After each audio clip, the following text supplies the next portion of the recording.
Time is never found again. Or is it? By blahblahblah1703. If you can hear something in the background, that's probably my dog. I'm in a different room today. Hi, Fizzy. As I'm walking up to my History of Panem class, my hands are sweating and I can barely ignore the urge to run around out of the building. I'm about to sit through a 90-minute class with the only boy I have ever loved. I don't know how to act or what to expect. Even as I think about the possibility, my hands start to shake and my knees get weak. I just take a deep breath and try to clear my mind, taking one step in front of the other. I can barely believe that I am really back, let alone think of any of the long-term consequences or how my actions would change the future. As much as I would love to grab everyone I care about and run into my woods, never to be seen again, I can't. As awful as the rebellion was, how much I and my loved ones personally suffered, we need to be free. We need to get out from under this dictatorship, and we need to do it differently this time around, and not just get stuck under another tyrant, who will just sat around while we were suffering for over 70 years. So I know that while many things need to change, some things need to stay the same. Like going into the games and the berries, for example. Just how we get there could maybe change, or maybe not. I'm not sure. I'm not the brains out of our little group. Hey Mitch, or sometimes Peter, was always the one with the plan, and I was the one who did the exact opposite of it. I am lost in thought as I mechanically enter the room and sit at my assigned desk, right next to Madge, someone else who was back alive during the time, and dead during mine. Something else I never thought I would see again. She gives me a shy smile as I sit next to her, grabbing my textbook, notebook, and pencil out of my bag and placing it under the desk in front of my feet.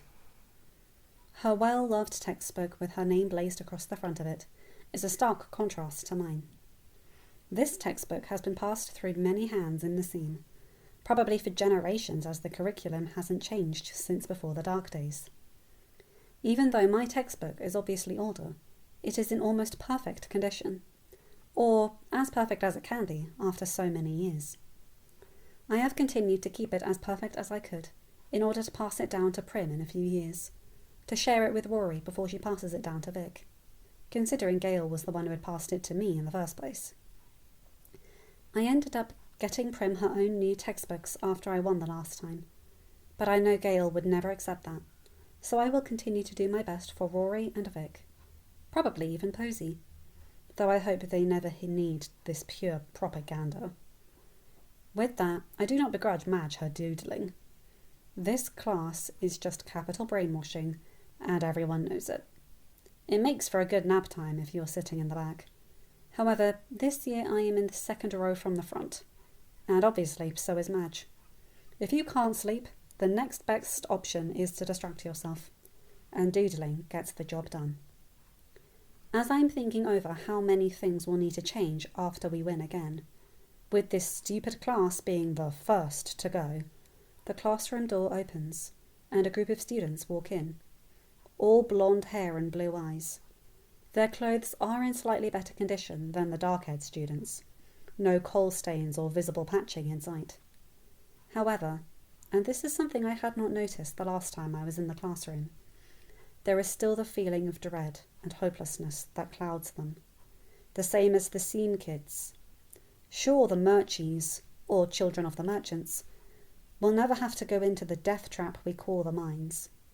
However, they are still too thin. Even the most well-fed obviously aren't getting enough. Their eyes are not as shiny as they should be, but are instead dull with shared pain and loss, utter hopelessness. Right at the back of this group is one baker's son, the cobbler's daughter, Deli, chattering away at him happily. Much too happily for a Monday morning, in my opinion. I can't help my sharp intake of breath when I see him.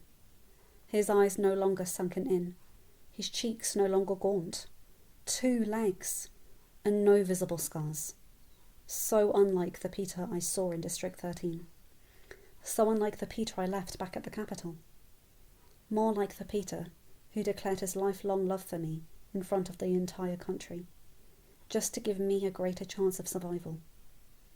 The Peter who kissed me on the beach during the quarter quell, prepared but not resigned to dying so that I could live. The Peter I am in love with. The Peter I was prepared to kill and die for. The Peter who snuck up on me. I never have given too much thought to how Finnick phrased that statement back in the underground depths of the hell known as District 13. But he was right. Peter snuck up on me. I was already in love with him, before I had even thought to consider it. He also stops just inside the door, his gaze locked onto mine. We just stare at each other for a minute. My eyes betray me, as they always do. They show my excitement, hope, anxiety, need, and most of all, my love for the boy across the room. Peter, on the surface, has always been more guarded than me, though. I cannot tell you exactly what his eyes show. However, I am able to make out the pure and genuine surprise and love that floats through them, something that gives me a boost. However, that surprise shows me that he isn't my Peter. He hasn't travelled back with me. That surprise is probably just surprised that I even looked up or acknowledged him. Because, I will be honest, I had never done that before today. And I hadn't until the reaping the last time. At that thought, I quickly looked down, breaking eye contact. I still had hope that maybe he would remember.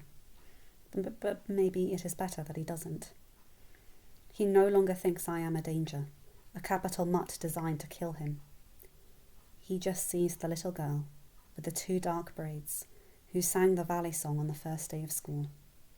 Someone he loves.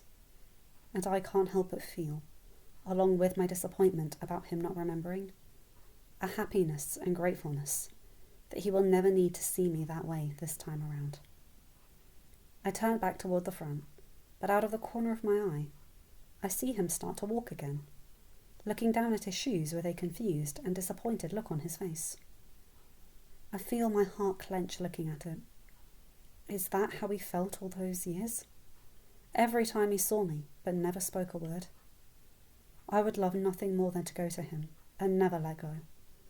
But he doesn't know me yet. We will get there, I promised myself.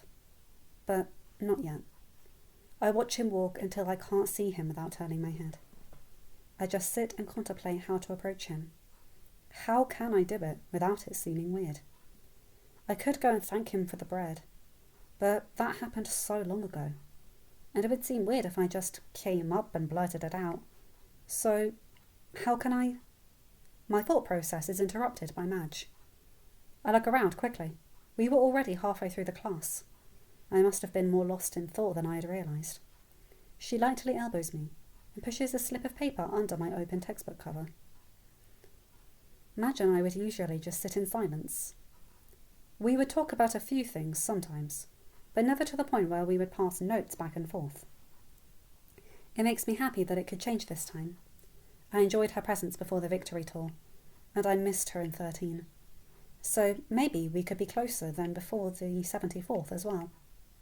She just continues to pay attention when I look at her slightly confused, so I just slip the paper onto my notebook and unfold it carefully, making sure I'm not caught.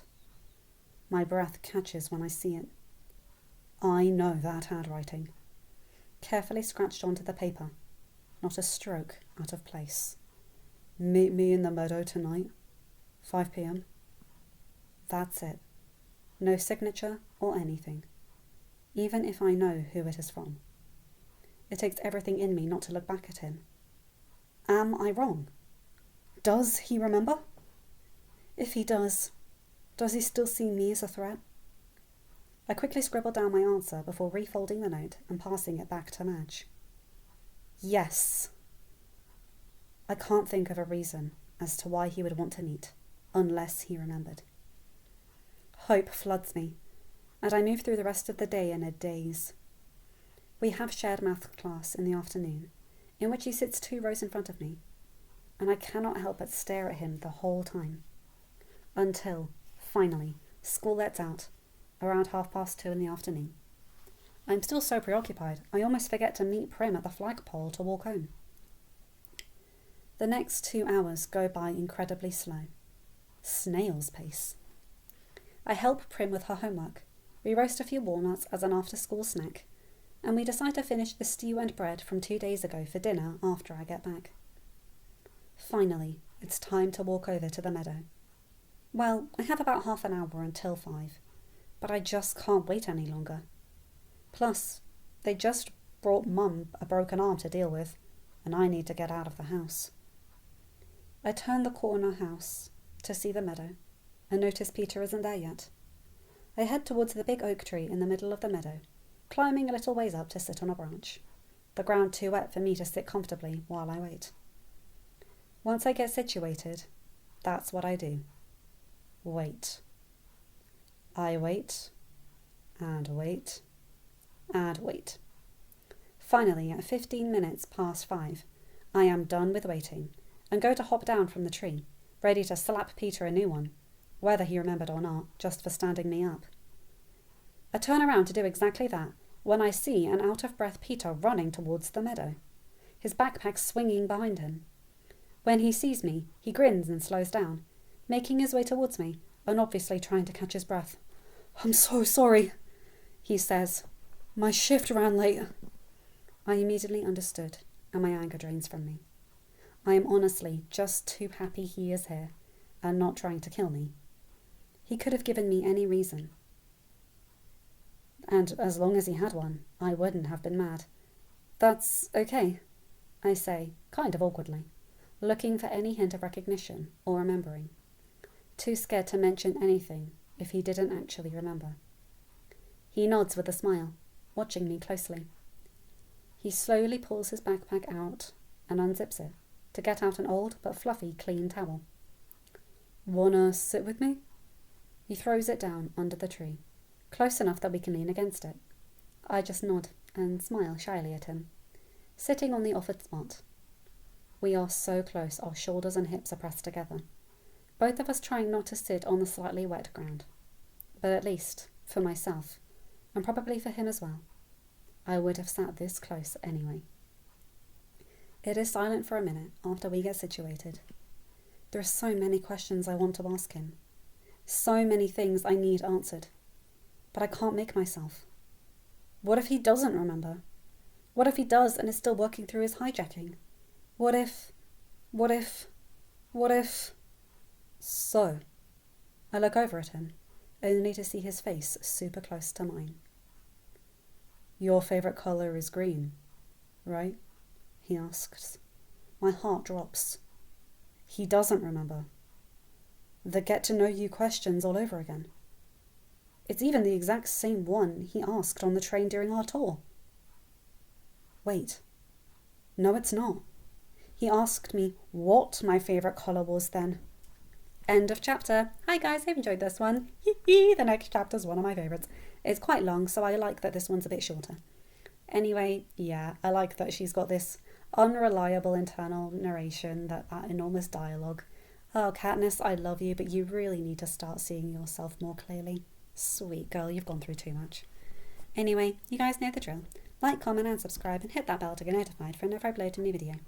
Have a good day now, whatever time zone you're in. Bye my guys, gals and non-binary pals. I'll see you in another video. Take care.